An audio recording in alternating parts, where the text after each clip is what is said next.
Të nderuar kryetari i trupit, gjykus zoti Smith, të nderuar gjyqtar, të nderuar të gjithë praneshëm, përshëndetje edhe juve të gjithë që na përcjellni nga galeria. Dje në Kosovë u shënua 18 vjetori pavarësisë së Republikës së Kosovës. Me 17 shkurt 2008, duke ndjerë rrahjet e zemrat e stërgjyshërve tanë, shpallëm Kosovën shtetë e pavarur dhe sovrane demokratik. Dëshiroj që sot nga kjo sallë të përcjell urimet më të përzemërta të gjithë qytetarëve të Republikës së Kosovës për këtë festë madhështore. Të nderuar gjyqtar, për gati 3 vite në këtë sallë gjyqi, ju i keni dëgjuar akuzat e prokurorisë dhe argumentet e mbrojtjes. Ju i keni parë faktet, ju keni dëgjuar të vërtetën. Është vetëm një e vërtet që akuzat nuk qëndrojnë. Unë jam plotësisht i pafajshëm. Por e kam thënë dhe e them sërish, me bindje të plot. Unë bashkëndjej dhe shpreh keqardhje për gjitha viktimat që kam mësuar në Kosovë, kisha shkelur ligjet e tij diskriminuese. Me vonë, po i njëjti regjim do të dënoj në mungesë edhe presidentin Clinton, edhe sekretarin Albright, edhe kryeministrin Blair, edhe kancelarin Schroeder, edhe presidentin Chirac, edhe sekretarin e përgjithshëm të NATO-s, zotin Solana dhe të tjerë, dënimin e mungesë. Prandaj duke i parë masakrat ndaj popullit tim, unë, si dhe shumë të tjerë, nuk mund të qëndroja indiferent. Vendosa të kthehem në Kosovë, në pranverë 1998. Ky ishte vendim krejtësisht personal i imi, i askujt tjetër. Sepse nuk mund të qëndroja anash, ndërsa familja dhe populli im përballej me shfarosjen. Bëra që do të bënte secili prej jush, nëse vendi juaj, populli juaj, do të përjetonte atë që përjetoi populli im.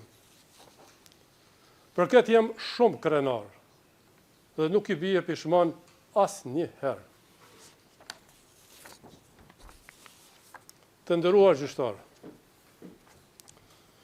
prokuroria pretendon se qëllimi ishte marrja dhe ushtrimi i kontrollit të Kosovës.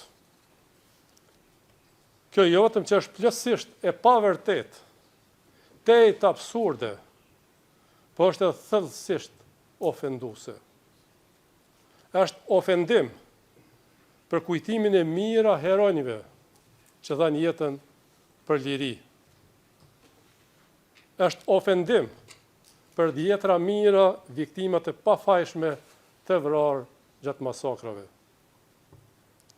Është ofendim dhe padrejt edhe për përpjekjet e NATO-s dhe aleancës perëndimore me të cilët unë bashkëpunova ngushtë.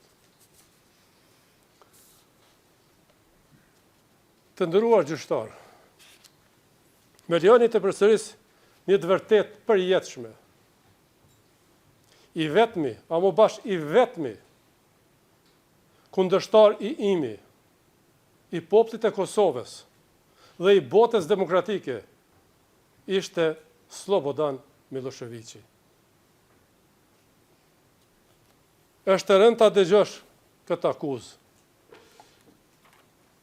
Veçanërisht kur gjatë luftës, unë nuk e dija nëse do të isha gjallë prej orës në orë e prej ditës në ditë.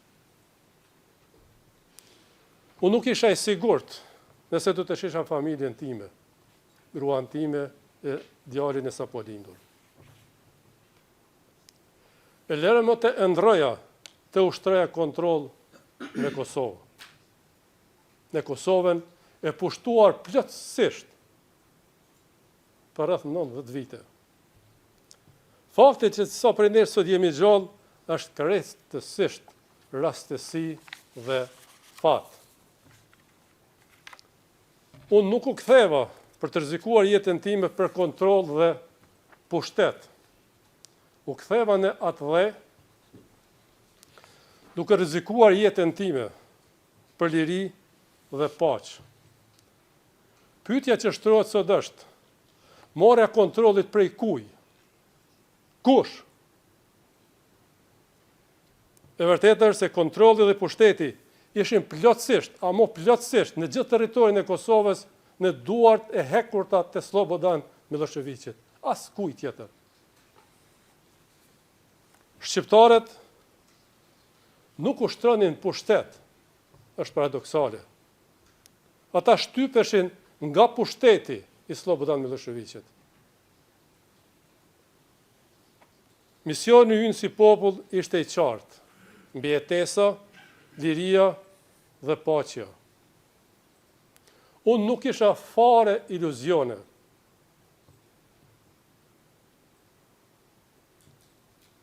Por, shpresa e jone vetme për shpëtim ishte bota demokratike, Shtetet e Bashkuara të Amerikës dhe NATO.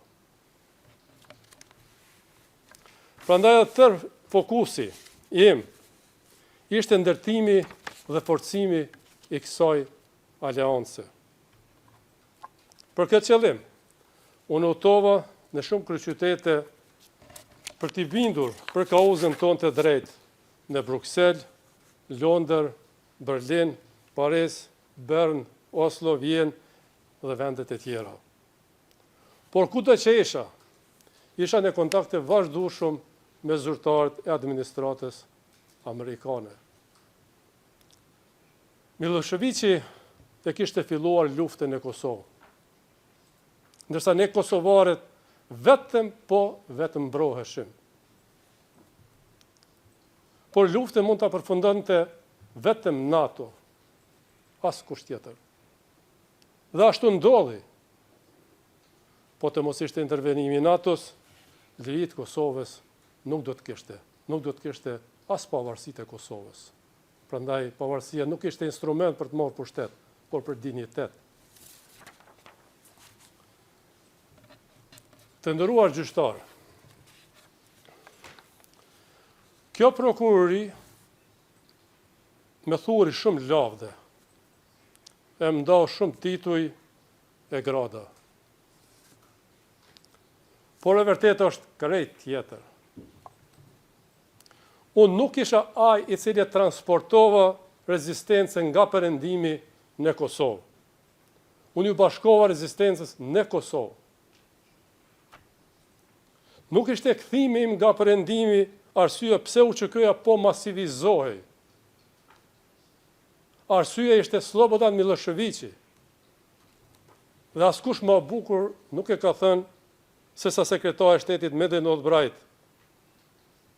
Citoj: Miloševići me sjelljet e tij ndaj popullit e Kosovës është rekrutuesi më i madh i ushtrisë çlirimtare të Kosovës.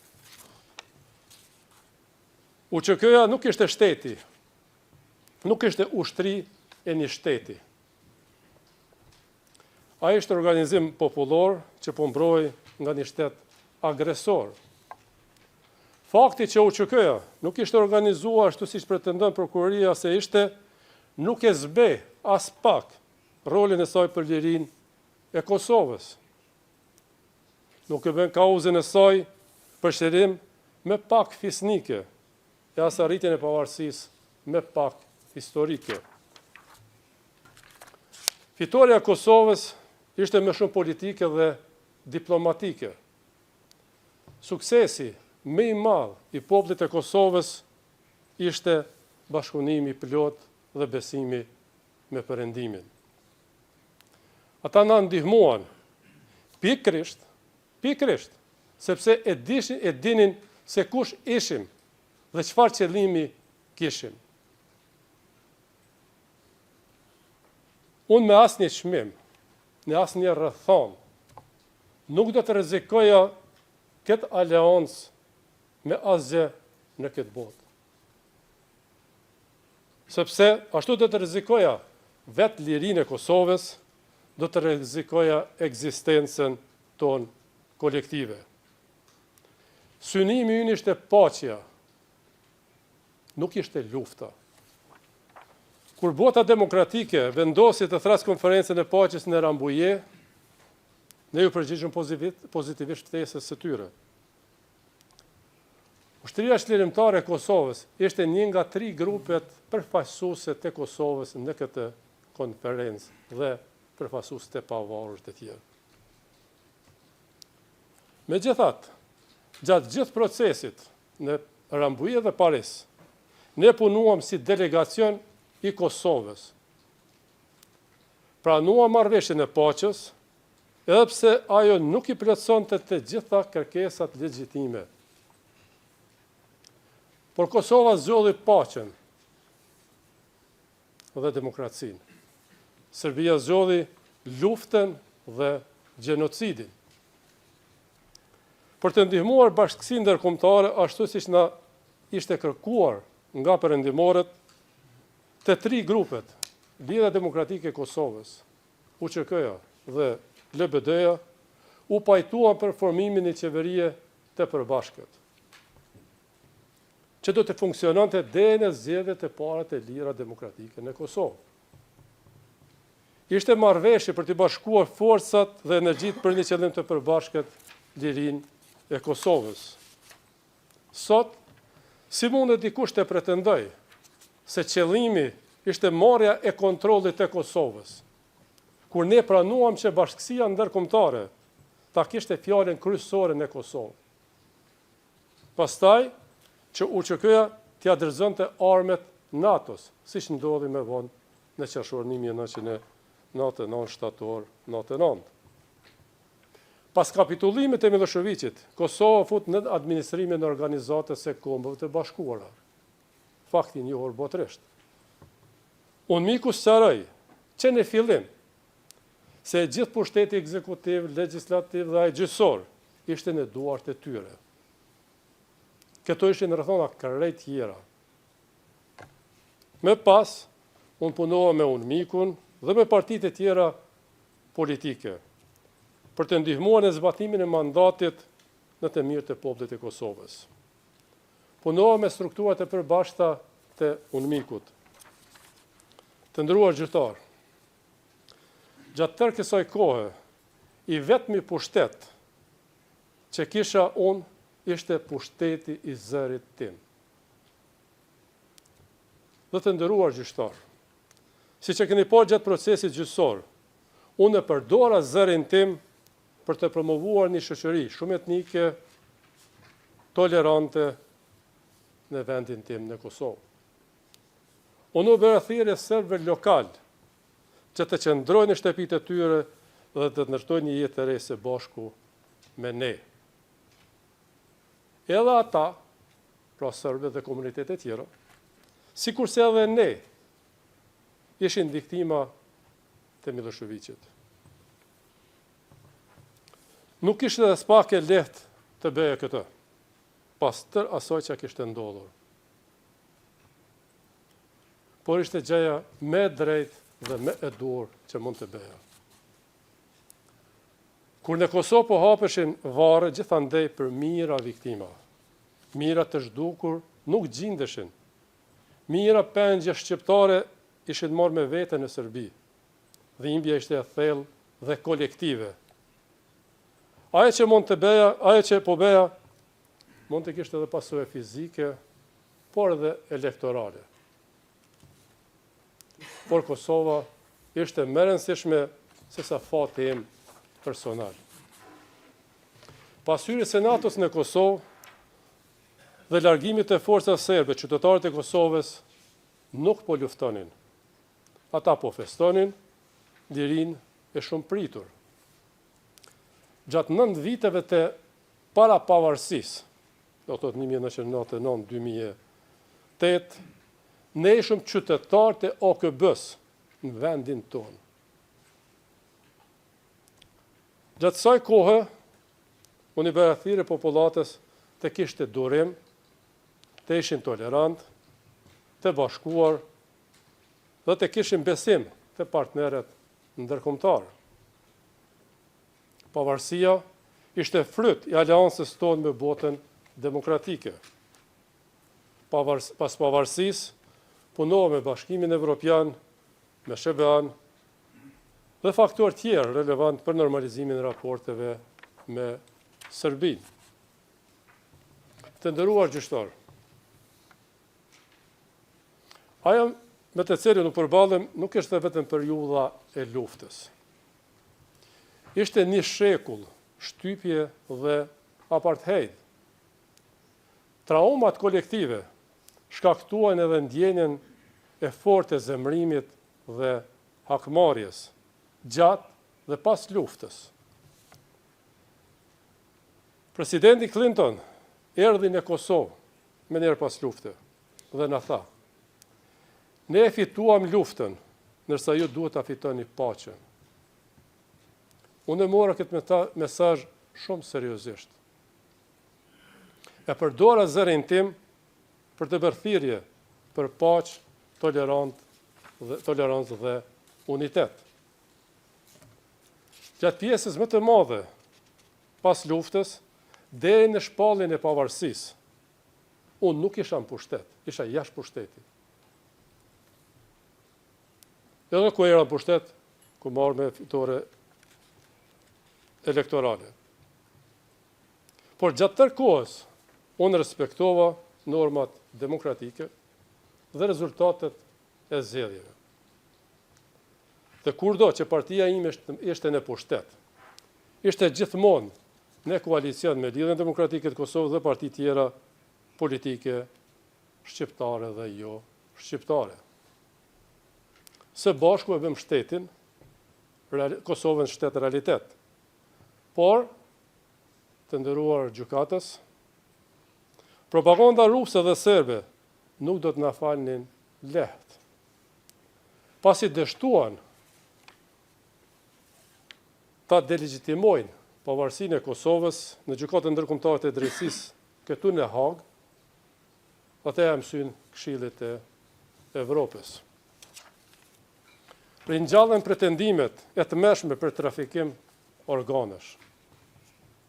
Pretendime këto që ishin hetuar edhe më parë nga Tribunali i Hagës, nga UNMIK-u dhe EULEX-i. Dhe ishin hedhur poshtë si të pabaza. Sapo u publikua raporti i Dikmartit, si kryeministri i Kosovës, atkohë mblodha përfaqësuesit kryesor ndërkombëtar, ambasadorët e Kuintit në Kosovë dhe udhëheqësit e EULEX-it. Kërkova dhe një tjetër hetim të pavarur. Ata premtuan se do ta heqin rrehen e zezë mbi Kosovën. E vërteta është që propaganda ruse dhe serbe manipuloi Dikmartin. Ai era viktim e fushatës së tyre. Ata e ushqyen me informacionet e rreme dhe në fund tentuan edhe ta vrisnin për të na fajsuar neve. Qëllimi ishte shumë i qartë, të diskreditoj projekti me suksesshëm politik dhe ushtarak ndërkombëtar në dekadat e fundit, storia e suksesit të Kosovës. Kur votuam në Parlamentin e Kosovës për themelimin e kësaj gjykate, ne besuam se ajo do t'i trajtonte akuzat në raportin e Dikmartit dhe do të vepronte në përputhje me Kushtetutën dhe ligjet e Republikës së Kosovës. Në praktik, asnjëra tjetra nuk ndodhi. Unë jam kritikuar shumë dhe kritikuam ende në Kosovë, pse mbështetëm themelimin e kësaj gjykate. Kritikët thonë se kjo gjykatë synon kriminalizimin e luftës sonë për liri dhe idenë e pavarësisë. Këtë nuk i kam besuar në atë kohë kur e votuam, por uroj sinqerisht që koha të dëshmoj që unë kisha të drejtë e kritiket e kishin gabim.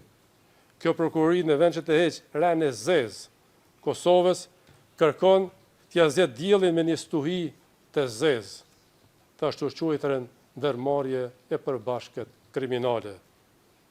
Shumë nga akuzat që kam dëgjuar nga kjo prokurori të nderuar gjyqtar në këtë sallë, i kam dëgjuar edhe gjatë fushatave zgjedhore në Kosovë, a mojën bashkë të njëjta. Është e vërtet e dhimbshme që kjo prokurori përpiqet të hedhë poshtë në shmitë zyrtarët e lartë të NATO-s, Shtetit Bashkuar të Amerikës, Britanisë së Madhe dhe OKB-s në këtë gjykatë. Të atyre dhe njerëzve të tyre që ishin tërkohën bashkë me ne në terren, që ishin sytë dhe veshet e perëndimit nga Kosova. Për me keq, kjo prokurori pretendon soni pas kam qitur në lajthitje gjatë gjithë kohës së luftës. Kjo është krejt qesharake. Si duket, kjo prokurori sërisht me mbiqmon më tepër se që meritoi. Nga ana tjetër, kjo prokurori lartëson në qiell dëshmitë e fabrikuara nga epoka e regjimit të Slobodan Miloševićit. Kështu, ajo i njëron edhe vetë të vërtetën. Të nderuar gjykatës, krejt në fund. You've exceeded that. You've exceeded. Ju ka 2 minutë maksimum. dhe tha që keni kaluar kohën që është të caktuar. Në Rambuje, unë mbështeta kërkesën që tribunali për Jugosllavin të jetoj krimet e supozuara nga të gjitha palët, ndërsa nga përfundimi i luftës të gjitha kompetencat për hetimin e krimeve të luftës ishin në duart e ndërkombëtarëve, Tribunalit për Jugosllavin, UNMIK-u dhe ULEX-i. Unë mbështeta punën e tyre. Asnjë akuzuar në Kosovë për krime lufte nuk ishte arratisur dhe madje asnjë gjam nuk është thyer për kundërshtuar proceset ligjore gjatë 25 viteve të pas luftës. Pas shpalljes së pavarësisë, kur unë isha kryeministër i Kosovës, unë u pajtova që hetimet e pavarur për krime lufte të mbesin në duart e ULEX-it. Si presidenti i Kosovës, angazhova ekspert, eminent ndërkombëtar dhe vendor të gjitha komuniteteve për të krijuar një forum të drejtësisë tranzicionale për viktimat, Komisioni për të vërtetën dhe pajtimin. Por e vërteta është se drejtësia për viktimat nuk mund të ndërtohet duke ndjekur të pafajshmit. Pajtimi nuk mund të ndodhë me ndjekje selektive dhe